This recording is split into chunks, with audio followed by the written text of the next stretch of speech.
Hello my dear student, आज हम trigonometry introduction मतलब इंट्रोडक्शन ऑफ ट्रिग्नोमेट्री का हम आज इस क्लास में डिस्कस करेंगे। तो पहले हम क्या करते हैं, उसका जो फार्मूला है, ये जो चैप्टर का जो फार्मूला है वो पहले हम वो डिस्कस कर लेते हैं, क्योंकि फार्मूला के अलावा ये करने में बहुत प्रॉब्लम होगा और ये फार्मूला बहुत ज़रूरी भी है। हम एक एक करके फार्मूला डिस्कस करते हैं। नॉर्मली हम फार्मूला प्रिपेयर करने से पहले एक राइट एंगल ट्रायंगल ड्रॉ करेंगे। ये है एक राइट एंगल ट्रायंगल, ये है एक राइट एंगल ट्रायंगल, ठीक है। उसका हम नाम देते ए, बी और सी, ठीक है। ए बी सी, ये है राइट एंगल ट्रायंगल, इसका नाम है परपेंडिकुलर। हम जानते हैं परपेंडिकुलर, ये है हाइपोटेन्यूज और ये है बेस। तो ये हुआ परपेंडिकुलर, बेस एंड हाइपोटेन्यूज, ठीक है। अब हम ट्रिग्नोमेट्री का जितना भी फॉर्मूला है पहले से हम शुरू कर दे करके। पहला जो है वो है, मान लो एक नंबर है साइन थीटा। साइन थीटा, अब थीटा क्या है, अब थीटा जो है वो है एक एक्यूट एंगल। एक्यूट एंगल ये एंगल भी हो सकता है, ये एंगल भी हो सकता है और ये एंगल भी हो सकता है, ठीक है। तो नॉर्मली अगर हम साइन थीटा लिखेंगे तो साइन थीटा का जो फॉर्मूला है वो है परपेंडिकुलर बाय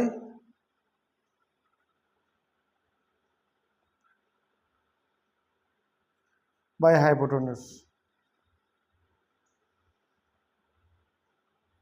ये साइन थीटा का जो फॉर्मूला है। इस तरह कोस थीटा, सेक थीटा, बाकी सबका है सेम फॉर्मूला, तो हम एक ही करके लिखेंगे। तो याद रखना, अगर एग्जाम पे कोई भी एंगल, जैसे कि मान लो जो साइन, अगर यहाँ ए लिखा होता तो हम क्या लिखते, ए, मतलब कहाँ एंगल हुआ, ए के एंगल हुआ। तो याद रखना, जो भी एंगल हम मतलब उसके साथ जो भी एंगल कैलकुलेट होगा उसका ऑपोजिट, या हम साइन का ए एंगल कैलकुलेट करेंगे तो ए एंगल, साइन का फॉर्मूला है परपेंडिकुलर बाय हाइपोटेन्यूज। तो नॉर्मली तो ये है परपेंडिकुलर, लेकिन अगर ए एंगल होता है तो उसका ऑपोजिट साइड, याद रखना, जो भी एंगल हम मेजर करेंगे उसका ऑपोजिट साइड होगा परपेंडिकुलर, नीचे होगा बेस। और hypotenuse always the longest side of triangle, मतलब कोई भी एक ट्राइंगल है उसका सबसे लंबा जो साइड है वो है हाइपोटेन्यूज। और जो एंगल के बारे में हम लिखेंगे उसका ऑपोजिट साइड जो होगा वो होगा परपेंडिकुलर। और उसके अगर साइन ए लिखेंगे तब जाके ये हो जाएगा परपेंडिकुलर और ये हाइपोटेन्यूज। अगर साइन सी होता, अगर सेम क्वेश्चन अगर साइन सी होता तो ये होता पर एंगल, तो इसका ऑपोजिट ये होता परपेंडिकुलर, ठीक है। तब जाके ये बेस और ये हाइपोटेन्यूज। तो ये जो हमने थीटा लिखा, मान लो यहाँ थीटा एंगल है, तो ये परपेंडिकुलर, थीटा का ऑपोजिट है परपेंडिकुलर, और ये है हाइपोटेन्यूज, और इसके नीचे जो साइड में रहता है वो है बेस। अब जो साइन थीटा के बाद कोस थीटा जो है हम बाकी एक एक करके लिखते हैं। तो ये था साइन थीटा, फॉर्मूला है perpendicular by hypotenuse. Same cos theta है base by hypotenuse. Tan theta है परपेंडिकुलर बाय बेस, मतलब थीटा ये एंगल, हम ये एंगल कंसीडर कर रहे हैं, ठीक है। कॉट है base by perpendicular. Sec theta is hypotenuse by base and cosec theta is hypotenuse by perpendicular. तो देखो, साइन का पूरा उल्टा है कोसेक, कॉस का पूरा उल्टा है सेक, और टेन का पूरा उल्टा है कॉट थीटा। तो ये हम जो फर्स्ट एक्सरसाइज का है रेशियो, फर्स्ट एक्सरसाइज में जो है वो हम एक्सरसाइज ये फॉर्मूला के जरिए हम कर सकते हैं। और एक भी है इसमें पिथागोरस थ्योरम भी चाहिए होगा, ये वाला एक्सरसाइज फर्स्ट 8.1 एक्सरसाइज जितने भी क्वेश्चन है वो सब हम ये फॉर्मूला अप्लाई करके करेंगे। और एक है पिथागोरस थ्योरम जो चाहिए होगा। हमारा जो पिथागोरस थ्योरम क्या है कि हाइपोटेन्यूज स्क्वायर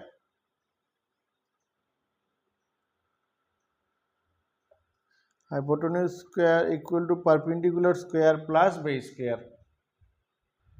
तो ये है पिथागोरस थ्योरम, हाइपोटेन्यूज का स्क्वायर, अगर ये हाइपोटेन्यूज का स्क्वायर हम लिखेंगे, ये हाइपोटेन्यूज स्क्वायर और equal to perpendicular square plus base square, ये है पिथागोरस थ्योरम। तो ये फॉर्मूला भी हम इस फर्स्ट एक्सरसाइज में हम यूज़ करेंगे। उसके अगले एक्सरसाइज जो है वो है उसका जो रेशियो पार्ट है, ये है रेशियो पार्ट। उसका अगले एक्सरसाइज जो है वो साइन के साथ कॉस कैसे रिलेशन है वो हम डिस्कस करेंगे। तो वो भी हम फॉर्मूला पहले अगर सीखेंगे तो अच्छा होगा, क्योंकि बाद में क्वेश्चन सॉल्व करने में बहुत ईजी आसानी हो सकता है। इसलिए हमें जो ये जो फॉर्मूला है वो हम सब, जितना भी फॉर्मूला है वो सब सीखना पड़ेगा। तो उसके अगले आइडेंटिटीज़ का जो भी फॉर्मूला है वो हम लिखेंगे। देखेंगे कि आइडेंटिटीज़ का क्या क्या फॉर्मूला हो सकता है। तो यह हमने लिख के रखा कि आइडेंटिटीज़ का कितना फॉर्मूला चाहिए। देखो पहला साइन थीटा है 1 बाई कोसेक थीटा, क्योंकि साइन के साथ कोसेक उल्टा है, कोसेक जो है 1 by sine theta, cos theta is 1 by sec theta, sec theta is 1 by cos. देखो सेक का उल्टा है कॉस, साइन का उल्टा है कोसेक। टेन है sine by cos, sine theta by cos theta हम लिख सकते हैं, और टेन थीटा है 1 बाई कॉट थीटा, ये थीटा एंगल है, थीटा एक एंगल है। कॉट थीटा है कॉस बाई साइन, उल्टा देखो साइन का उल्टा है कॉट, तो इसलिए हम कॉट इक्वल टू 1/10 लिख सकते हैं। और ये जो आइडेंटिटीज़ है, यहाँ तीन आइडेंटिटीज़ दिया हुआ है, ये एक, ये और ये तीनों बहुत इंपॉर्टेंट है। पहला जो है sine square theta plus cos square theta का वैल्यू है 1, और यहाँ से और दो फॉर्मूला होगा, जैसे कि सिर्फ साइन स्क्वायर थीटा का चाहिए तो 1, और ये जाएगा उस साइड पे, इज 1 माइनस कोस स्क्वायर। अगर सिर्फ हमें कोस स्क्वायर चाहिए तो 1 माइनस साइन स्क्वायर होगा। ये दोनों आइडेंटिटीज, इसके बाद में आता है दोनों same, sec square theta minus tan square का वैल्यू 1 है, तो सिर्फ सेक स्क्वायर चाहिए तो 1, ये जाएगा उस साइड पे, there is 1 plus tan square theta. अगर हमें टेन स्क्वायर चाहिए तो सेक स्क्वायर थीटा माइनस 1। तो ये जो फॉर्मूला, बेसिक फॉर्मूला, ये बहुत इंपॉर्टेंट है, ये सब फॉर्मूला है। एक्सरसाइज लास्ट जो एक्सरसाइज है उसमें बहुत इंपॉर्टेंट है, वो एक्सरसाइज में ये बहुत इंपॉर्टेंट होता है, वो यूज़ होता है। देखो और एक है cosec square theta minus cot square theta, इसका वैल्यू है 1। तो इसमें अगर सिर्फ कोसेक स्क्वायर चाहिए तो हम 1 प्लस कॉट स्क्वायर लिख सकते हैं, 1 प्लस कॉट स्क्वायर, और कॉट स्क्वायर है तो कोसेक स्क्वायर थीटा माइनस 1। तो ये जो है फार्मूला, ये बहुत इंपॉर्टेंट है। अब सेकेंड एक्सरसाइज में एक चार्ट है, चार्ट मतलब हमें जो साइन डिफरेंट डिग्री का वैल्यू निकालना है, तो वो हम कैसे निकालते हैं, तो वो भी एक इजी प्रोसेस से हम यहाँ दिखाएंगे कैसे करना है। पहले हमें क्या करना होगा, यह एक चार्ट को बनाना है। पहले हम चार्ट बनाएंगे, वो जो साइन का डिफरेंट एंगल निकालने के लिए पहले हम चार्ट, तो वेरी इजी है वो, अच्छी तरह से देखोगे 1 मिनट के अंदर हम वो चार्ट बना सकते हैं। ठीक है, तो ये जो है हम यहाँ लिखेंगे value sine theta, sine cos, sec theta, cosec theta, ये जितना भी हमें चाहिए। तो पहले हम जो लिखेंगे, पहला जो हम लिखेंगे वो है साइन, साइन थीटा होगा इसमें, मतलब थीटा हम नहीं लिख रहे, थीटा हम यहाँ लिखेंगे एंगल। जो पहला जो एंगल होगा वो होगा 0 डिग्री, बाद में होगा वो होगा 30 डिग्री। अच्छा 30 डिग्री को हम अगर रेडियन पे लिखेंगे तो क्या होगा, ये याद रखो 30 डिग्री, और ये π/6 भी हो सकता है। π/6 अगर लिखा है कभी तो इसका वैल्यू भी सेम 30 डिग्री होता है। उसके बाद है 45 डिग्री, ये है 45 डिग्री, और ये रेडियन पे होगा तो π/4 होगा। पाई का वैल्यू 180 होता है, जनरली पाई का वैल्यू 180 डिग्री, पहले सिलेबस में था लेकिन अभी वो डिलीट हो गया। लेकिन याद रखो कभी कभी अगर ऐसे दिया होता है π/4 तो याद रखो ये 45 डिग्री होगा।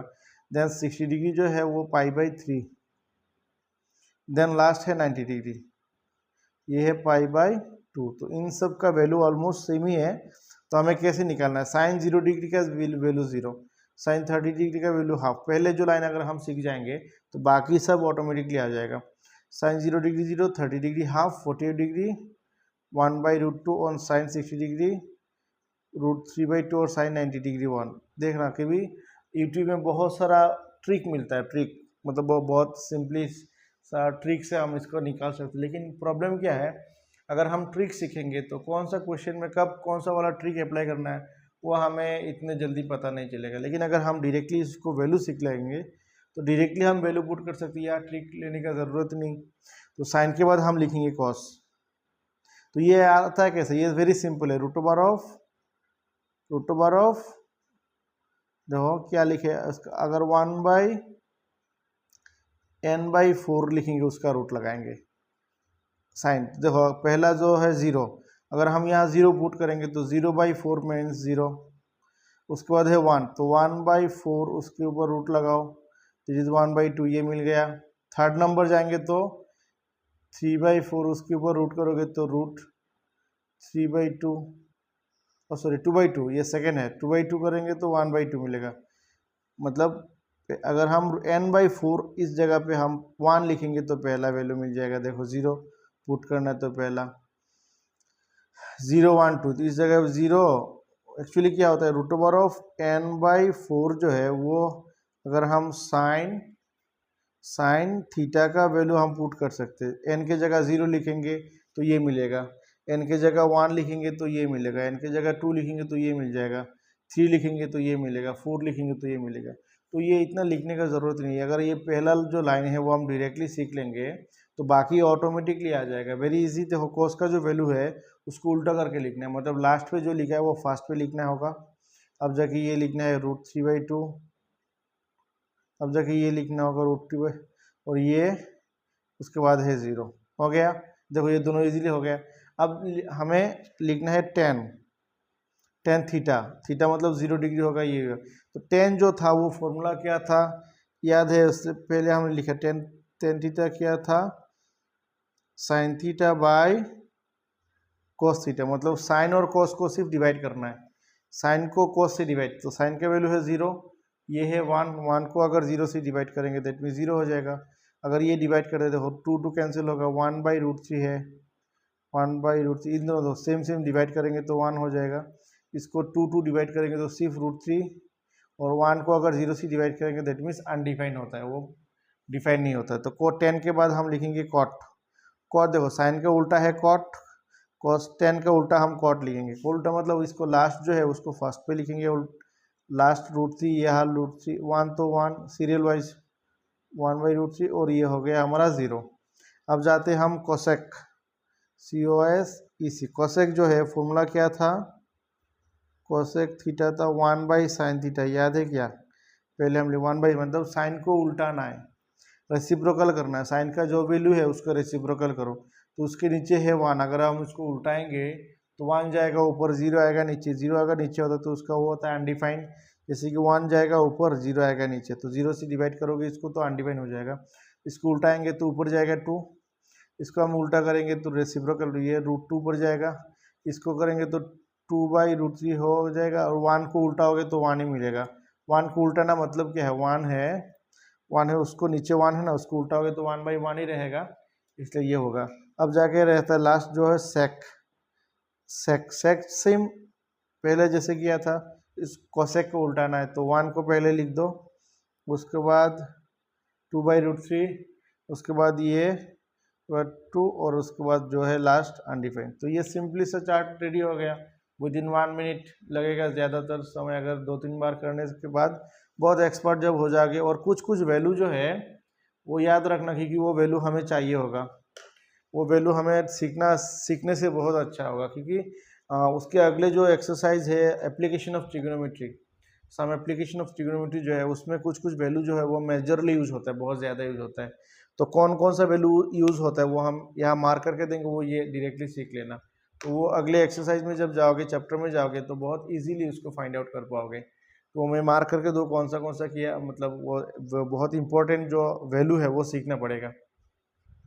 यहाँ पहला जो लाइन है वेरी इंपॉर्टेंट जो है, पहला जो लाइन वो लाइन सीख लेना बहुत इजीली। और याद रखना साइन कॉस जो है cos 30 और साइन 60 का वैल्यू इक्वल है। तो अगर साइन 60 तुम्हें याद हो जाए, तो अगर क्वेश्चन में cos 30 आए तो याद रखना साइन 60 के साथ सेम है, और साइन 30 का जो वैल्यू है वो cos 60 के साथ सेम है, और दोनों 48 के वैल्यू ऑलमोस्ट इक्वल। और इसका जो साइन 0 डिग्री और cos 90 डिग्री के साथ सेम, और साइन 90 डिग्री cos 30 वहाँ 0 का सेम। तुम अगर साइन सीखेंगे तो बाकी तो ऑटोमेटिकली मिल जाएगा, हमें सिर्फ याद रखना कौन किसके साथ कौन इक्वल है। अब 10 का जो मेजर कौन सा यूज़ हो रहा है, मेजर यूज हो रहा है ये √3/2, मतलब 10 30 डिग्री √3/2, 10 48 डिग्री 1, और 10 60 √3, ये तीनों यूज़ होता है ज़्यादातर समय। ठीक है, और याद रखना 10 का जो 30 है वो कोट का 60 के बाद साथ सेम है, और 10 का जो 60 है वो कोट 30 के साथ सेम है, और 45 के वैल्यू दोनों ऑलमोस्ट सिमिलर, दोनों सेम से 1 1। अब कोसेक अगर नहीं सीखो तो भी चलेगा, क्योंकि साइन का वैल्यू पता है तो उसको उल्टा देना खत्म हो जाएगा। मान लो साइन कोसेक 30 दिया हुआ है ना, तो अगर साइन 30 मालूम है तो उसको उल्टाओगे मिल जाएगा। अगर कोसेक 60 दिया तो साइन 60 को उल्टाओगे तो ये मिल जाएगा, तो ये इजी है। और कोसेक 60 के साथ सेक 30, देखो सेम कोसेक 30 के साथ सेक 60, तो ये दो वैल्यू है वो ऑलमोस्ट सिमिलर है। अगर कोसेक 48 पता नहीं तो साइन 48 के वैल्यू निकालो, उसको उल्टाओगे तो ये मिल जाएगा, और ये दोनों ऑलमोस्ट सेम है। तो कुछ वैल्यू है वो हम सीख सकते हैं, जो नेक्स्ट चैप्टर में जो एप्लीकेशन ऑफ ट्रिग्नोमेट्री में ये तीनों बहुत इंपॉर्टेंट में यूज़ होता है। ये 10 का जो वैल्यू है, और कुछ समय साइन का यूज़ होता है। Okay, thank you everyone. मिलते हैं अगले वीडियो में, जो एक्सरसाइज वगैरह हम एक एक करके डिस्कस करेंगे। तो पहले जल्दी से जल्दी वो जो जितने भी फॉर्मूला है वो सीख लो जल्दी, तो अगले वीडियो में बहुत इजी हो जाएगा। Thank you for watching.